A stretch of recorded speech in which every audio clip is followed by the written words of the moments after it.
ဓမင်းစားပြီးတော့တစ်ပင်အောက်မှာခဏတရေတမော့အိတ်တစ်ပင်ရင်းကတရေနိုးတော့ကြည့်လိုက်တဲ့အခါသူတို့ထွန်ထားတဲ့ထွန်စာဒုံးတွေအားလုံးဟာရွှေဒုံးတွေဖြစ်လာကြတယ်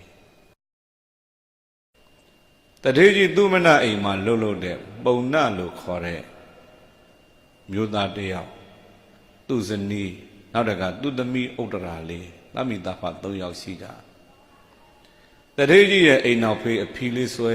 ပြီးတော့နေကြရအဲ့တော့ရှင်သာရိပုတ္တရာရှင်သူမြတ်ကြီးရှိတဲ့အခိုင်မှာဒီဖြစ်ပျက်ကလေးကဖြစ်တယ်တထေးကြီးကမေးတယ်ဟေးမောင်ပုံနာကနေ့တစ်မျိုးလုံးဆင်နွှဲတဲ့ပွဲကွာမင်းနေ့တော်လေးငါပေးပါမယ်ကွာပွဲသွားလူကသွားပါနေ့တော်ကသူ့တနေ့စားလောက်ရုံပဲရတဲ့နေ့တော်ကလေးဖြစ်အဲ့တော့မောင်ပုံနာကပြောတယ်တထေးကြီးရဲ့ပျော်ပွဲကျွင်ပွဲဆိုတာကကျွန်တော်တို့လိုဆင်းရဲသားတွေနဲ့တော့မဆိုင်သလိုပါပဲဘာဖြစ်လို့လဲလို့မေးလိုက်တော့ပွဲသွားလို့ဇနီးကလိုချင်တယ်ကိုကဝယ်မပေးနိုင်ဘူးဆိုရင်ကျွန်တော်စိတ်မချမ်းမြေ့ပွဲနဲ့ကြုံရမှာပေါ့သမီးလေးကတောင်းတယ်သမီးလေးတောင်းတာလေးမရဘူးဆိုသမီးလေးကလည်းအားငယ်မယ်ကျွန်တော်တို့လည်းပဲစိတ်ဆင်းရဲရမယ်ပေါ့ဟာခြားကလေးလေးတွေကကစားစရာလေးတွေကင်တယ်ကျွန်တော်သမီးလေးကကစားစရာမရှိဘူးဝယ်စားလေးဝယ်ခြင်းနဲ့မဝယ်ပေးနိုင်ဘူးဆိုကျွန်တော်တို့ပဲဆင်းရဲရမှာပေါ့အဲ့ဒါကြောင့်တထေးကြီးရဲ့တဲ့ပျော်ပွဲဆွင်ပွဲနဲ့ကျွန်တော်တို့လိုဆင်းရဲသားနေနဲ့တော့မဆိုင်ပါဘူးတဲ့မထိုက်တန်ဘူးလို့ပဲမှတ်ပြီးတော့ကျွန်တော်လုံမြဲအလုပ်ကိုပဲလုပ်ပါပဲတောင်ရလုပ်ငန်းပေါ့လက်ထွန်သွားမယ်ပြောတာကောင်းပါပြီကွာတဲ့တထေးကြီးကဒါဆိုရင်လည်းမင်းလုံမြဲအလုပ်လုပ်ဒီကနေ့ငါ2ဆပေးမယ်ဆိုခါတိုင်းတစ်ချက်ပေးရင်ခဏ2ချက်ပေါ့ခါတိုင်း30ပေးရင်ခဏ20ပေါ့ဒီလိုပေးပြီးတော့အဲ့ဒါလဲတဲ့သွားတာလဲတဲ့လဲရောက်ကြရောပြိတဲ့လဲထွန်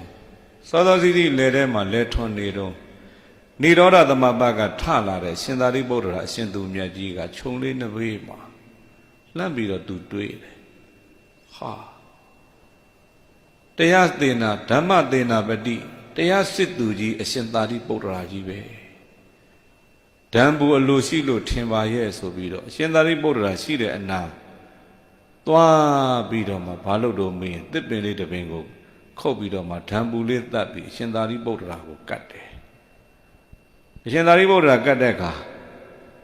ရှင်သာရိပုတ္တရာအသုံးပြုတာကြည့်ပြီးတော့သူပီတိဖြစ်တယ်နောက်တစ်ခါရှင်သာရိပုတ္တရာကသပိတ်နဲ့ရေစစ်ကလေးပေးလိုက်တော့ရေလိုခြင်းလို့ဆိုတာသိသွားပြီအဲ့ဒါနဲ့ရေစစ်ပြီးတော့ရှင်သာရိပုတ္တရာကိုတောက်တော်ရေကတ်တယ်အရှင်သာရိပုတ္တရာဖုံးပေးတာကြည့်ပြီးပျော်လိုက်တာခဏငါအတွက်တော့တန်ဖိုးဖြတ်မရတဲ့နေတူးနေမြတ်ပဲလို့မောင်ပုံနာဒီလိုမျိုးတတ်မှတ်ပြီးတော့ပျော်ပြီးတော့နေတယ်ကြည်နူးပြီးတော့နေတယ်ကြည်နပ်ပြီးတော့နေတယ်အရှင်သာရိပုတ္တရာကြီးကြွလာတာလေဒီဇနီးမောင်နှံချီးမြှောက်ခြင်းလို့ကြွလာတာအဲ့ဒီတော့အိမ်ကိုသွားလိုက်မယ်ဆိုရင်လေသူမြတ်အိမ်နောက်ဖေးအဖီဆွဲနေရတာသူမနတထေးကလည်းပဲဗုဒ္ဓဘာသာမဟုတ်ဘူးဆိုတော့အဲ့ဒီသွားလို့တော့မသိတော်ဘူးဆိုတာသိတဲ့အရှင်သာရိပုတ္တရာကအဲ့ဒီမျိုးသမီးထမင်းပို့လာမယ်လမ်းကနေစောင့်ပြီးတော့ကြွတယ်ဟာမျိုးသမီးကမောင်ပုံနာထံထမင်းပို့လာတာနဲ့အရှင်သာရိပုတ္တရာနဲ့ဝင်တွေ့တော့အမျိုးသမီးကလည်းလေဝမ်းသာလိုက်တာကြည်နူးလိုက်တာ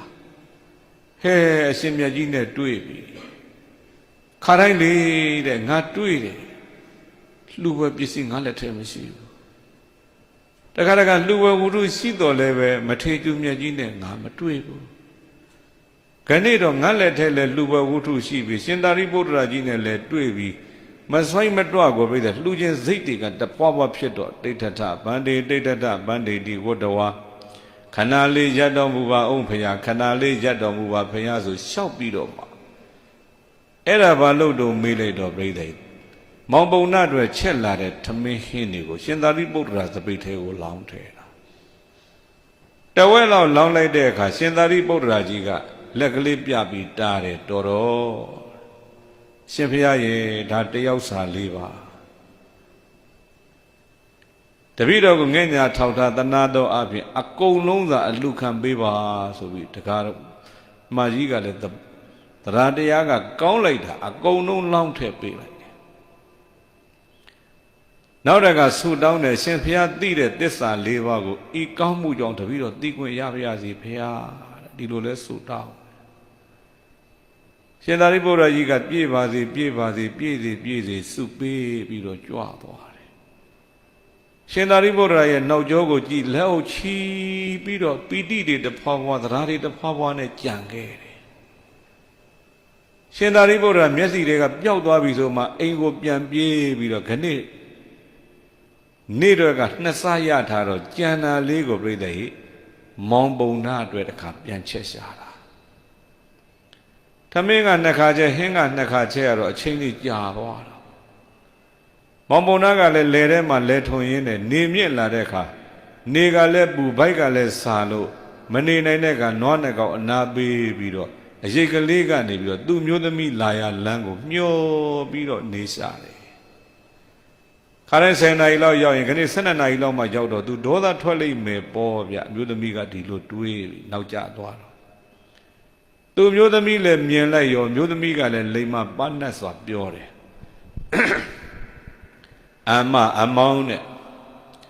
ဧဇာဧကဓိဝတံဂဏိတရတော်စိတ်တံစိတ်ကိုပတာတိဟိကြည်ပြုလိုက်စမ်းပါမယငါတိကတကမ္မပြုထားတဲ့ကောင်းမှုကိုနိရတကအကျိုးမဲ့ဖြစ်အောင်မအကရိမပြုပါနဲ့မောင်ကြီးဂဏိတရကလေးလောက်တော့စိတ်ကလေးကြည်ကြည်လင်းလင်းဖြူဖြူစင်စင်ထားလိုက်ကျမပြုလာတဲ့အာကုဇိုလ်လေးကိုအကျိုးမဲ့သွားအောင်မလုပ်ပါနဲ့တဲ့ဘာမှမပြောခင်သူဒီစကားလေးပြောတယ်ဟာဘာဖြစ်လို့လဲပြောပါဦးညီးကဘာကောင်းမှုတွေပြုလာလို့လဲဆိုမောင်ရဲ့ကျမလေးပထမတစ်ခါချက်လာတဲ့သမင်းတွေခင်းတွေကိုရှင်သာရိပုတ္တရာရှင်သူမြတ်ကြီးနဲ့တွေ့လို့ခါတိုင်းတွေ့တဲ့ခါကျမလှူခြင်းတာကြာပြီတဲ့တွေ့တဲ့ခါလက်ထဲမှာလှူဝဲဝတ္ထုကမပါအခုတော့မောင်စားဖို့အတွက်ပါလာတာလေးကျမလှူလိုက်မိလို့ပါရှင်ရိုက်ချင်ရိုက်နှက်ချင်နှက်သတ်ချင်သတ်လေငါဒီမထေးတော့ရအောင်လှူကိုလှူမယ်ဆိုပြီးတော့တရားတရားကျမလေးစစ်စစ်မှန်မှန်နဲ့လှူလိုက်တာနော်မောင်သာဓုခေါ်ပါဟာအဲ့ဒီမှာမောင်ပုံနာကမေးတယ်နေပါဦးမင်းလှူတာအရှင်သာရိပုတ္တရာကြီးဟုတ်လားဟုတ်တယ်အေးအဲ့ဒီမထေသူမြတ်ကြီးကငါအလွန်ကြည်ညိုတဲ့မထေသူမြတ်ကြီးညီးကိုဘာဖြစ်လို့ငါဒေါသထွက်ရမှာတော့ညီးကိုဘာဖြစ်လို့ငါငေါ့ရမှာတော့ဘာဖြစ်လို့မှန်ရမှာတော့ဘာဖြစ်လို့ရိုက်ရမှာတော့ညီးလှူတဲ့အလှပေါ်မှာငါကြည်နှက်တဲ့သဘောတူတယ်သာဓုခေါ်တယ်ဆိုပြီးတော့မောင်ပုံနာကအဲ့ဒီမှာသာဓုခေါ်တာမရအိမ်သူပြုတ်တဲ့အလှပေါ်မှာသူကြည်ပြူတယ်ပေါ့ဗျာပြောချင်တာကနောက်တစ်ခါမောင်ပုံနာကပြန်ပြောတယ်အေးငါလည်းပဲမနဲ့စောတော့ဒီရောက်တော့ဟောခြုံသားမှလေးတဲ့မထေသူမြတ်ကိုငါလှမ်းမြင်လိုက်တော့ဓာန်ဘူးလိုချင်လို့ထင်တယ်ဆိုပြီးမထေသူမြတ်သွားပြီးတစ်ပင်လေးတစ်ပင်ခုတ်ပြီးဓာန်ဘူးလေးတတ်ပြီးတော့မထေမြတ်ကိုငါကတ်တယ်ငါကတ်တဲ့ဓာန်ဘူးလေးနဲ့သူ့ရဲ့သွားကိုအသုံးပြုနာကြည့်ပြီးငါလည်းပီတိတွေဖြစ်လိုက်တာ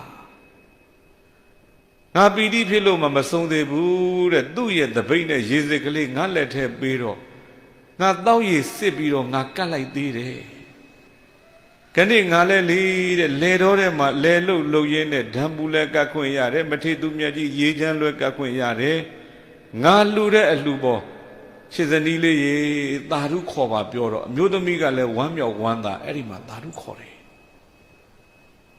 ပြိဿိမရလှုပ်တာကိုယောက်ျားကြည်ပြူတယ်ယောက်ျားလှုပ်တာကိုလည်းပဲဇနီးဖြစ်သူကြည်ပြူတယ်အဲ့ဒါဆိုရင်ကုသိုလ်ဟာအရာတူတယ်စိတ်ထားမတူရင်ကုသိုလ်ဟာအရာမတူအဲကြောင့်မဂဒေဝလင်္ကာမှာပြုခြင်းအလိုအာကုသိုလ်နဲ့ကုသိုလ်တရားကံနှစ်ပါးကမရပြုရစိတ်မပါလျင်လင်မရလင်ပြုကလည်းမရအိမ်သူမကြည်ပြုလျင်မှတ်စွာအတူမှတ်ယူမှန်စွာမရရဘူးတဲ့ သူဇာမာကအတ္တရှတို့ရှေး၌ဝတ္ထုမိညာပြု၍အာကုသလကုသလဤကမ္မတက္ကတာလက္ခဏာကိုမြဲစွာဝမ်းတွင်နှလုံးသွင်းတော်ဒီလိုလေးရေးသွားတယ်ပြုခြင်းအလိုအကုသိုလ်နဲ့ကုသိုလ်တရားကံတပါကံတရားကကုသိုလ်အကုသိုလ်အဲ့ဒီကံတရားနှစ်ပါးမရပြုရစိတ်မပါလျင်လင်မမရတယ်မရပြုတဲ့ကုသိုလ်ကိုလင်ကစိတ်မပါဘူးဆိုရင်အဲ့ဒီလင်မှာကုသိုလ်မရဘူးတိမ်နဲ့တော့တူတူနေတယ်နော်မရပြုတဲ့ကောင်းမှုကိုရမယ်လို့မထင်နဲ့ကိုစိတ်မပါရင်ကိုစိတ်မတူရင်မရဘူးနောက်တစ်ခါမရပြုရစိတ်မပါလျင်လင်မမရလင်ပြုကလည်းမရအိမ်သူစိတ်မတူသောလင်ပြုကလည်းမရအိမ်သူစိတ်မတူသောမှတ်ယူမှန်စွာမရရဘူးလင်ကကောင်းမှုပြုတယ်မရအိမ်သူကမကြည်ပြူဘူးဆိုရင်အဲ့ဒီကောင်းမှုဟာလင်ပဲရတယ်မရမရသူဇာမာကအတ္တရှတို့ရှေး၌ဝတ္ထုမိညာပြု၍သူဇာတာနဲ့မာကကလမ်းဖောက်လမ်းပြင်ဟာကောင်းမှုတွေအကုန်လုံးလုပ်တယ်သူမျိုးသားလုပ်တယ်လို့သူရမယ်အထင်နဲ့ပြိတ္တရဲ့သူဇာတာကမပြုတ်ဘဲနဲ့နေလိုက်တာမာကနတ်ပြည်ရောက်တရားဖြစ်ပြီးသူဇာတာဘာဖြစ်တော့မေးလိုက်တော့လေကြားမှာဗျိုင်းမာလေးသွားဖြစ်ရှာတာအဲကြောင့်တိန်နဲ့ရှာထားတဲ့ပစ္စည်းပဲမဲ့သူပြုတ်တာကိုကသဘောတူပြီးသာဓုခေါ်နိုင်မှကုသိုလ်အညီမျှရတယ်လို့ဒီလိုမှတ်ပါကမ္မတက္ကတာလက္ခဏာဤကမ္မတက္ကတာလက္ခဏာဤ